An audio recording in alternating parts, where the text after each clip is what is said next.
പരിശുദ്ധ അമ്മ ജീവനോടെ പ്രത്യക്ഷപ്പെട്ട ഈ അൾത്താരയിൽ അമ്മയുടെ പ്രത്യക്ഷീകരണത്തിൻ്റെ സാക്ഷിയായി എന്നെ മാറ്റിയ അമ്മയ്ക്കും ദേവകുമാരനും 1000 നന്ദി പറയുന്നു.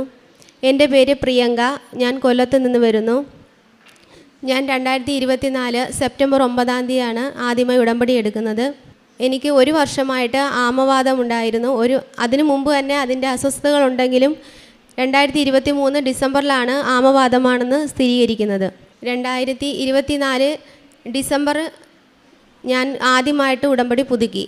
അതിനുശേഷം അതുവരെ ഞാൻ 15ഓളം ഗുളികകളാണ് ഒരു ദിവസം കഴിച്ചുകൊണ്ടിരുന്നത്. എൻ്റെ ദൈനംദിന കാര്യങ്ങൾ പോലും ഗുളിക കഴിക്കാതെ എനിക്ക് നടക്കത്തില്ല എന്നുള്ള രീതിയിലാണ് എൻ്റെ ജീവിതം മുന്നോട്ട് വന്നത്. എനിക്കത് വളരെയധികം വിഷമമായിരുന്നു. 33 വയസ്സാണ് എനിക്കുള്ളത്. എന്നെ അറിയുന്നവരും എന്നോട് ചോദിക്കും, ഈ പ്രായത്തിലും ഈ പ്രായം ചെന്നവർക്ക് വരുന്ന അസുഖം ഈ പ്രായത്തിൽ നിനക്ക് വന്നോ എങ്ങനെ വന്നു എന്നൊക്കെ ചോദിക്കുന്നത് കേൾക്കുമ്പോൾ വളരെയധികം വിഷമമായിരുന്നു ആദ്യം. ഉടമ്പടി എടുത്തതിന് ശേഷം എനിക്ക് ആ വിഷമങ്ങളൊന്നുമില്ല. വളരെ ഒരു ധൈര്യം കിട്ടിയ പോലെയാണ് ഞാൻ നടന്നിരുന്നത്. 15 ഗുളിക കഴിച്ച് നടന്നിരുന്ന എനിക്ക് ഉടമ്പടി എടുത്തതിന് ശേഷം ഗുളികയുടെ എണ്ണം ഡോക്ടർ കുറച്ച് തരുന്നതായിട്ട് എനിക്ക് അനുഭവപ്പെട്ടു. എന്നാൽ എനിക്ക് അമ്മയോട് ഞാൻ എന്നും പറയും, അമ്മ എനിക്ക് ഗുളികയില്ലാതെ ജീവിക്കണം, മരുന്നില്ലാതെ എനിക്ക് മുന്നോട്ട് പോകണം, ഈ അവസ്ഥയിൽ നിന്ന് എനിക്കൊരു മാറ്റം വേണമെന്ന് എന്നും ഞാൻ പ്രാർത്ഥിക്കുമായിരുന്നു. അങ്ങനെ ആദ്യത്തെ പുതുക്കലിന് ശേഷം എനിക്കൊരു പനി വന്നു. കഠിനമായ പനിയായി മാറി, ശ്വാസം മുട്ടായി. അപ്പോൾ എന്നെ ചികിത്സിച്ച ഡോക്ടർ പറഞ്ഞ് തൽക്കാലം നമുക്ക് ആമവാദത്തിനുള്ള ഗുളികകളെല്ലാം നിർത്താം, എന്നിട്ട് പനിക്കുള്ള ഗുളികകൾ അതുമാത്രം കണ്ടിന്യൂ ചെയ്താൽ മതിയെന്ന് പറഞ്ഞു. അങ്ങനെ 1 മാസത്തോളം ഡിസംബർ മാസം മുഴുവനും പനിക്കുള്ള ഗുളിക കഴിച്ച് നിന്ന പിന്നീട് ഞാൻ ചിന്തിച്ചു, എനിക്ക് ആമവാദത്തിനുള്ള ഗുളിക കഴിക്കുന്നില്ലല്ലോ, പിന്നെ ഞാൻ ഇനി അത് കഴിക്കണോ എന്ന് ഞാൻ സ്വയം ചിന്തിച്ച് ആരോ എന്നോട് പറയുന്നത് പോലെ തോന്നി. ഞാൻ പിന്നീട് ഡോക്ടറിനെ കാണാൻ പോയില്ല. മാർച്ച് മാസം രണ്ടാമത്തെ പുതുക്കലിന് ഞാൻ വന്നു. അതിനുശേഷം നോമ്പ് കാലത്ത് മലയാറ്റൂർ പോകാനൊരു അവസരം വന്നു. അത് ഞാൻ വീട്ടിലെ ആഗ്രഹം പറഞ്ഞപ്പോൾ എല്ലാവരും എന്നോട് പറഞ്ഞു, നിനക്കത് സാധിക്കത്തില്ല, നിനക്ക് മല കയറാൻ പറ്റത്തില്ല. കാരണം എൻ്റെ ആദ്യത്തെ അവസ്ഥ അവർക്കെല്ലാം അറിയാം. ഒരു കാലെടുത്ത് മുന്നോട്ട് വെക്കാൻ പറ്റാത്ത രീതിയിലാണ് ഞാൻ നടന്നിരുന്നത്. കരഞ്ഞുകൊണ്ട് ഞാൻ ഒരു കാല് ഞാൻ പറഞ്ഞു, ഇല്ല, ഞാൻ എൻ്റെ അമ്മയുടെ ഉടമ്പടിയിലാണ്, എനിക്ക് മല കയറാൻ പറ്റും, എനിക്ക് അമ്മയുടെ സാക്ഷിയായി മാറണം. അപ്പോൾ അമ്മയോട് ഞാൻ എന്നും രാവിലെ ഡെയിലി ബ്ലെസ്സിങ് കൂടുമ്പോൾ ഞാൻ പ്രാർത്ഥിക്കും, എനിക്ക് അമ്മയുടെ സാക്ഷിയായി തീരാനുള്ള ഒരു അവസരമായിട്ട് ഈ ആമവാദത്തെ രോഗത്തെ എനിക്ക് മാറ്റിത്തരണം. അങ്ങനെ ഞാൻ മലയാറ്റൂർ പോകാനായിട്ട് ഞങ്ങൾ കുടുംബമായിട്ട് വന്നു. ഇവിടെ വന്ന് പ്രാർത്ഥിച്ചു. ഇവിടെ വന്ന് ഞാൻ അമ്മയുടെ മുമ്പിൽ നിന്ന് പറഞ്ഞു, അമ്മേ, ഞാൻ ഒരു കാലെടുത്ത് വെച്ചാൽ അതെൻ്റെ അമ്മയ്ക്ക് ഈശോയ്ക്കും വേണ്ടിയിട്ടാണ് ഞാൻ വെക്കുന്നത്. എനിക്ക് മല കയറി ഞാൻ ഇവിടെ തിരിച്ചു വരും, എൻ്റെ അമ്മയുടെ മുമ്പിൽ നിന്ന് എനിക്ക് സാക്ഷ്യം പറയാൻ ഞാൻ വരുമെന്ന് പറഞ്ഞിട്ട് പോയി. എൻ്റെ ഈ ആമവാദം ഉള്ള അതേ കാലിൽ എനിക്ക് ആണി രോഗവുമുണ്ട്. ഈ 2 രോഗവും വെച്ചിട്ടാണ് ഞാൻ ചെരുപ്പിടാതെ മല കയറി, ചെരുപ്പിടാതെ തന്നെ തിരിച്ച് മല ഇറങ്ങുകയും ചെയ്തു. തിരിച്ചു വന്ന് എനിക്ക് അതിൻ്റെ മല കയറി ഇറങ്ങിയതിൻ്റെതായ യാതൊരു വേദനകളും ആമവാദത്തിൻ്റെതും ഇല്ല, കാലിൽ ആണി രോഗത്തിൻ്റെതും ഇല്ല. എനിക്ക് അന്ന് പൂർണ്ണമായി വിശ്വസിച്ചു എനിക്ക് രോഗം മാറി. അങ്ങനെ ഞാൻ എന്നെ കാണിച്ച ഡോക്ടറിൻ്റെ അടുത്ത് ഞാൻ തിരികെ ചെന്നു. അപ്പോൾ ഡോക്ടർ എന്നോട് ചോദിച്ചു, ഇപ്പം എങ്ങനെയുണ്ട്? അപ്പം ഞാൻ പറഞ്ഞു, എനിക്ക് കുഴപ്പമൊന്നുമില്ല ഡോക്ടർ, ഞാൻ നല്ലതുപോലെ തന്നെ ഓടി നടക്കുന്നു, എനിക്ക് എല്ലാ ജോലിയും ചെയ്യാം. അപ്പോൾ ഡോക്ടർ പറഞ്ഞു, എങ്കിൽ ശരി, ഇനി ഗുളിക ഒന്നും കഴിക്കണ്ട. അങ്ങനെ എനിക്ക് ആമവാദ രോഗത്തിൽ നിന്നും അമ്മ മാധവ് പൂർണ്ണ സൗഖ്യം നൽകി. എൻ്റെ രണ്ടാമത് എനിക്ക് ലഭിച്ച അനുഗ്രഹം എന്ന് പറയുന്നത് 2024 നവംബർ 15-ാം തീയതി ഞാൻ ഒരു വസ്തു വാങ്ങാനായിട്ട് കരാർ എഴുതി. അഡ്വാൻസ് തുക 1 ലക്ഷം രൂപ കൊടുത്തു.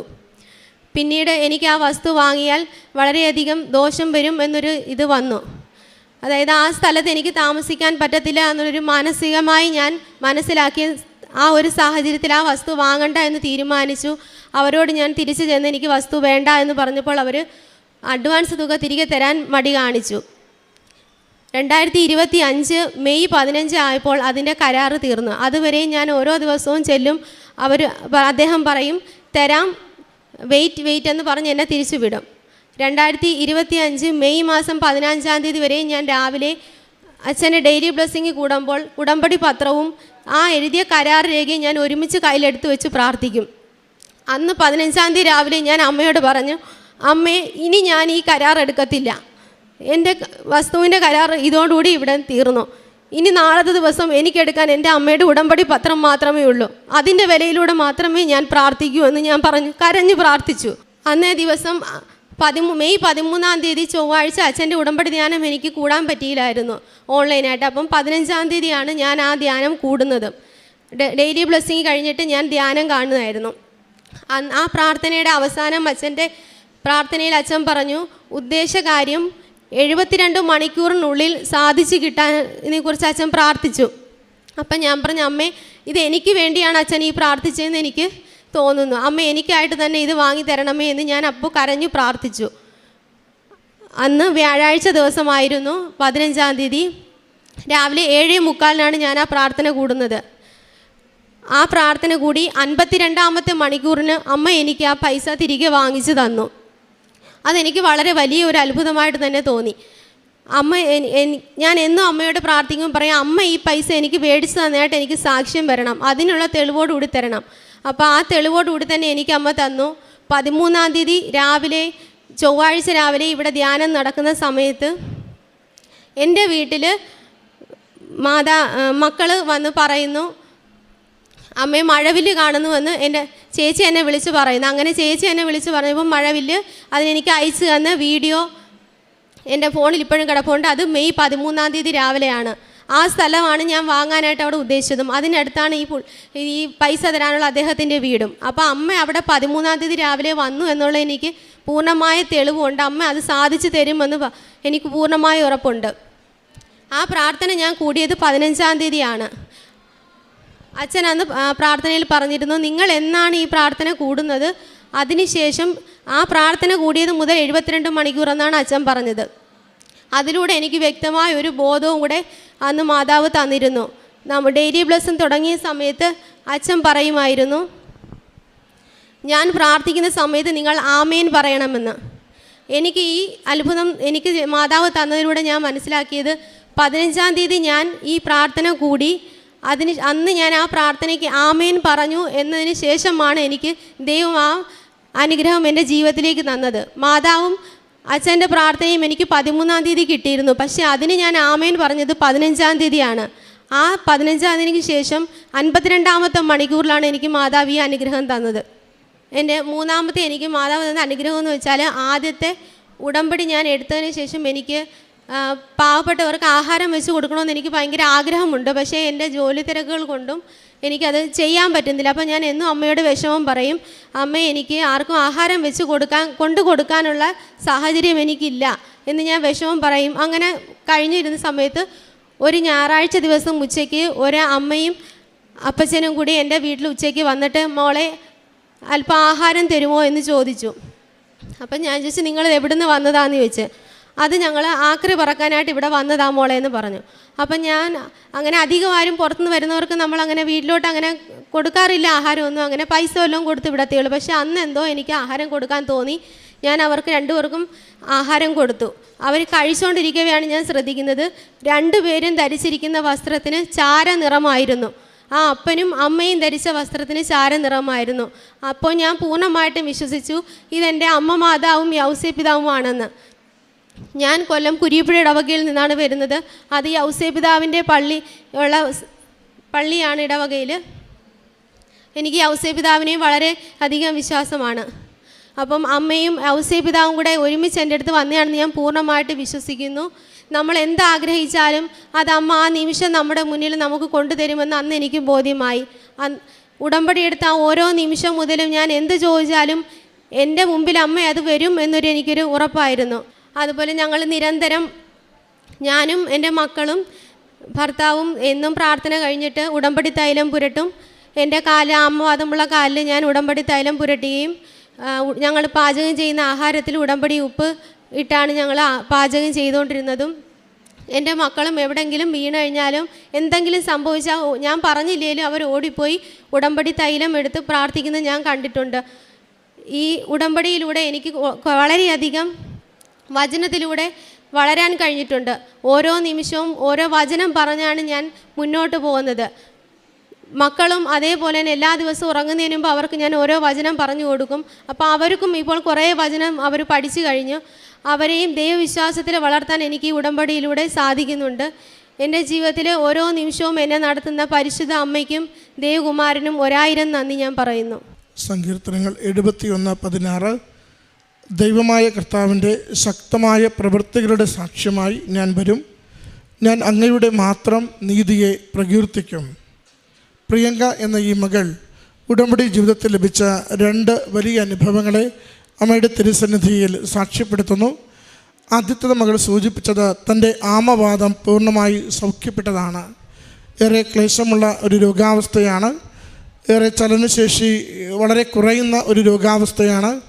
വേദനകൾ ഏറെയുള്ളൊരു രോഗാവസ്ഥയാണ്.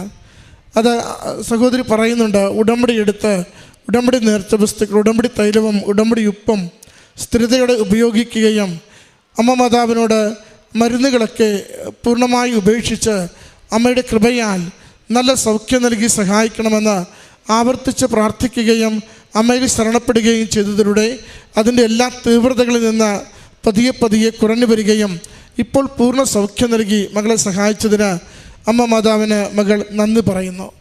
രണ്ടാമത്തത്, ഒരു സ്ഥലം വാങ്ങുവാൻ വേണ്ടി ആഗ്രഹിച്ചു, അഡ്വാൻസ് കൊടുത്തു. എന്നാൽ അത് പിന്നീട് വേണ്ടെന്ന് വെച്ചു. പക്ഷേ ഏറെ നാളായി ആ പണത്തിന് വേണ്ടി അഡ്വാൻസ് തുക തിരികെ കിട്ടുന്നതിന് വേണ്ടി പരിശ്രമിച്ചിട്ട് യാതൊരു വഴിയും തെളിയാതെ നിരന്തരം അതിൽ നിന്ന് പിന്നോട്ട് പോയിക്കൊണ്ട് അത് പണം കൈമാറാതെ ആ വസ്തുവിൻ്റെ ഉടമസ്ഥൻ ഇങ്ങനെ മകളെ പ്രയാസപ്പെടുത്തിയിരുന്നു. അതും ഉടമ്പടി നിയോഗമായിട്ട് മകൾ സമർപ്പിക്കുന്നുണ്ട്. അത് അമ്മ മാതാവ് തന്നെ ഇടപെട്ട് അത് സമയ ചുരുക്കത്തിൽ ആ അഡ്വാൻസ് തിരികെ കിട്ടുവാനുള്ള വഴി കാണിച്ചു തരണമെന്ന് മകൾ പറയുന്നുണ്ട്. അഡ്വാൻസ് തരുവാൻ വേണ്ടി ഒരു ദിനം അത് സഹോദരൻ തരുവാൻ വേണ്ടി തീരുമാനിക്കുന്നതിന് മുമ്പ് അമ്മ മാതാവിൻ്റെ മഴവില്ല് ഈ പറയുന്ന സ്ഥലത്ത് മകൾ കണ്ടുവന്ന്, അത് അമ്മയുടെ സാന്നിധ്യമാണത്. മഴവില്ല് കാണുന്നത് എന്തോ ഒരു കാര്യം ഉടനെ നടക്കാൻ പോകുന്നുവെന്ന് അമ്മ മാതാവ് നമുക്ക് തരുന്ന ഒരു സിഗ്നലാണ്. അത് മഴവില്ല് കാണുമ്പോൾ മകളത് ഉറച്ചു വിശ്വസിക്കുന്നുണ്ട്. ഈ ദിവസങ്ങളിൽ തീരുമാനങ്ങൾ എന്തോ ഗുണകരമായത് സംഭവിക്കുവാൻ പോകുന്നുവെന്ന്. ആ സഹോദരൻ യാതൊരു മടുപ്പും ക്ലേശവും പറയാതെ സഹോദരിക്ക് അഡ്വാൻസ് തുക അങ്ങനെ തിരികെ കൊടുത്തതിന് സാക്ഷ്യമാണ് രണ്ടാമത് സൂചിപ്പിച്ചത്. പ്രിയമുള്ളവരെ, നമുക്ക് എന്നും ഉടമ്പടിയോട് ചേർന്ന് പ്രാർത്ഥനകൾക്കൊപ്പം നൽകിയിരിക്കുന്ന 2-3 ഗൗരവമുള്ള കാര്യങ്ങളാണ്. ആദ്യത്തേത്, നേർച്ച വസ്തുക്കളുടെ പ്രയോഗം. ഓരോ നേർച്ച വസ്തുവും നാം എത്ര കണ്ട് അറിഞ്ഞ് വിശ്വാസത്തോടെ അത് നാം പ്രാർത്ഥിക്കുന്ന നിയോഗത്തിന് ഏറ്റവും ഉപകരിക്കുന്ന അനുഗ്രഹത്തിൻ്റെ ദൈവിക ശക്തിയുടെ അടയാളമാണെന്ന് കരുതിക്കൊണ്ട് നാം ഉപയോഗിക്കുന്നുവോ അത് നമുക്ക് അനുഗ്രഹമായി മാറുന്നുവെന്ന്. രണ്ടാമത്തത്, അച്ഛൻ്റെ ഉടമ്പടി ധ്യാനവും ഡെയിലി ബ്രെഡ് എന്ന പ്രാർത്ഥനകളും. കാരണം അതിൻ്റെ എല്ലാം ഉടമ്പടി ധ്യാനമാവട്ടെ ഡെയിലി ബ്രെഡ് ആവട്ടെ, അത് എന്നും അച്ഛൻ്റെ ഒരു ആശീർവാദ പ്രാർത്ഥനയോട് കൂടിയാണ് അതെപ്പോഴും മുന്നോട്ട് പോകുന്നത്. അതുകൊണ്ട് തന്നെ നമ്മുടെ നിയോഗങ്ങൾ ആ പ്രാർത്ഥനയോട് ചേർത്ത് വയ്ക്കുമ്പോൾ അച്ഛൻ പറയുന്ന മേഖലകളിൽ നമ്മുടെ ജീവിതത്തിൻ്റെ സാഹചര്യങ്ങളുണ്ടെങ്കിൽ അവ നമ്മൾ അറിഞ്ഞ് സമർപ്പിക്കുമ്പോൾ ആ നിമിഷങ്ങളിൽ ദൈവികമായ കമ്മ്യൂണിക്കേഷൻ നമുക്ക് കൈമാറുന്നുണ്ട്. മകൾ പറയുന്നുണ്ട്, ഉടമ്പടി ധ്യാനത്തിൽ അച്ഛൻ പറഞ്ഞു, ഈ ധ്യാനം കേട്ട് 72 മണിക്കൂറിനുള്ളിൽ നിങ്ങൾ ഏത് വിഷയത്തെ പറ്റിയാണോ ചിന്തിക്കുക, ഈ പരിശ്രമിക്കുക, നിങ്ങൾക്ക് നടന്നു കിട്ടുമെന്ന്. അത് തനിക്ക് വേണ്ടി പറഞ്ഞ സന്ദേശമായി മകൾ അതിനെ ഓൺ ചെയ്യുന്നു. അത് വളരെ പ്രധാനപ്പെട്ട ഉടമ്പടിയുടെ ഒരു മേഖലയാണ്. ഒരു സന്ദേശം കേൾക്കുമ്പോൾ എൻ്റെ ജീവിതത്തിലേക്ക് എനിക്ക് വേണ്ടിയാണ് ഈ സന്ദേശം കൈമാറുന്നത്, ഇത് എൻ്റെ ജീവിതത്തിൻ്റെ അവസ്ഥയെക്കുറിച്ചാണ് ഇത് പറയുന്നതെന്ന് നമ്മൾ ഓൺ ചെയ്താൽ, ദൈവ തിരുസന്നിധിയിൽ അത് ഓൺ ചെയ്ത് സ്വീകരിച്ചാൽ നമുക്കത് അനുഗ്രഹത്തിൻ്റെ അനുഭവമാകും. മകളത് ധ്യാനം കേട്ട് കഴിയുമ്പോൾ ആമേൻ എന്ന് പറഞ്ഞ് ആ പ്രാർത്ഥനയ്ക്ക് അത് തനിക്കുള്ളതായി സ്വീകരിക്കുന്നു.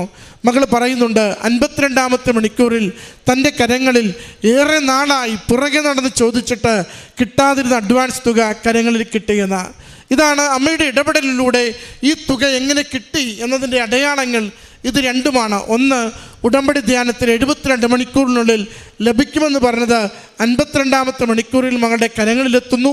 2, ആകാശത്ത് മഴവില്ല് കാണുമ്പോൾ, ആ സ്ഥലത്തിന് മുകളിൽ മഴവില്ല് കാണുമ്പോൾ ആ സ്ഥലത്തെക്കുറിച്ചുള്ള തീരുമാനം അമ്മ മാതാവ് എടുത്തിരിക്കുന്നു. അതെന്താണോ തീരുമാനം അത് ഉടനെ അറിയുവാൻ സാധിക്കുമെന്ന് മകൾക്ക് സന്ദേശം കൈമാറുന്നു. അത് രണ്ടും മകൾ ഏറെ നാളായി ആഗ്രഹിച്ചിരുന്ന പണം തിരികെ കിട്ടുന്നതിന് കാരണമാവുകയും ചെയ്യുന്നു.